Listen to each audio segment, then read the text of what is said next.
Expected teaching questions for NTA NET. तो series एक continue करेंगे। तो सीरीज वन में पहला क्वेश्चन है, suppose your principal is penalizing you deliberately, you do your best efforts to make him happy but he deals with you as his enemy, what would you do under this situation. Option दिए गए हैं।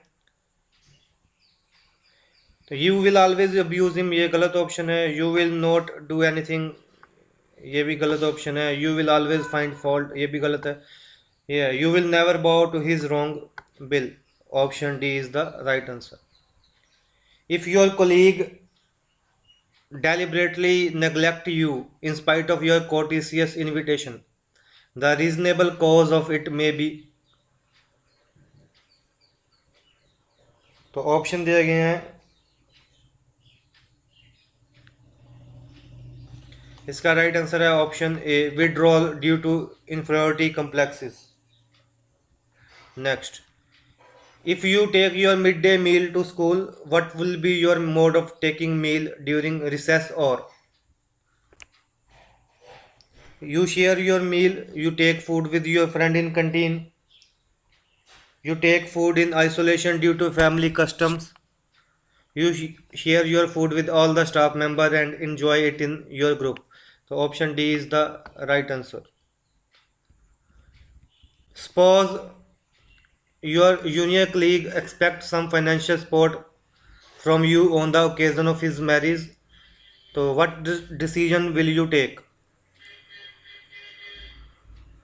You think it against your honor to sister junior, ये तो वैसे गलत है। आप उसको एक्सक्यूज करेंगे, गलत है।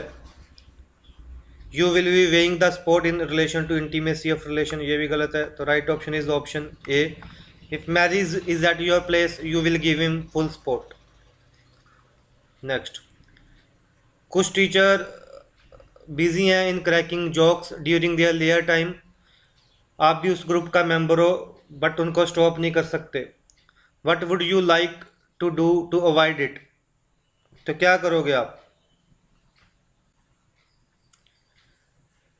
इसका राइट आंसर है option A, you persuade them not to waste their layer time in filthy jokes. colleague is living in your mohalla but you have no affinity with him, the reason of it may be। इसका क्या reason हो सकता है। Right option is option D, his selfishness। Next, suppose your colleague either commit theft or torn out your postage from school due to jealousy, how would you overcome this problem? You catch the culprit red handed and abuse him, गलत है, ये abuse थोड़ा करेंगे। You take a revenge by tearing his letter, ये भी गलत है। You insult him in public, ये भी गलत है। तो right option is option C, once you catch him warn him severely. If you have all the potentiality to become an efficient teacher but the school condition do not help you, how could you adjust with this reality. Option दिए गए हैं। You will continue excellent efforts, you will try force the administrative machinery to control the condition, you will work unwillingly, you will not even try to think about it।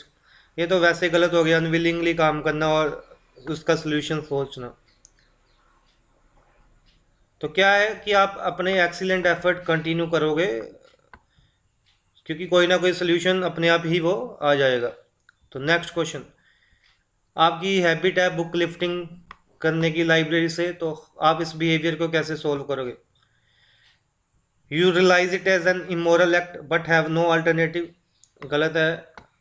Student से लेना भी गलत है। अब option बचे दो। You will try to purchase it, चलो purchase करने की कोशिश तो कर लोगे लेकिन ये हैबिट नहीं जाएगी बुक लिफ्टिंग की, तो ये भी गलत है। आपको बुक लिफ्टिंग की हैबिट छोड़नी पड़ेगी because it is very painful experience to the individual who is in dire need of it। Last question for this series, girl student prefers you beyond the ethical limits, then how would you control your own emotion? You will relish her emotionally, galat। You will have the same emotion, galat। You will like to repress her intention through strict mere, गलत है। आप option A is the right answer. तो thank you for watching, thank you दोस्तों।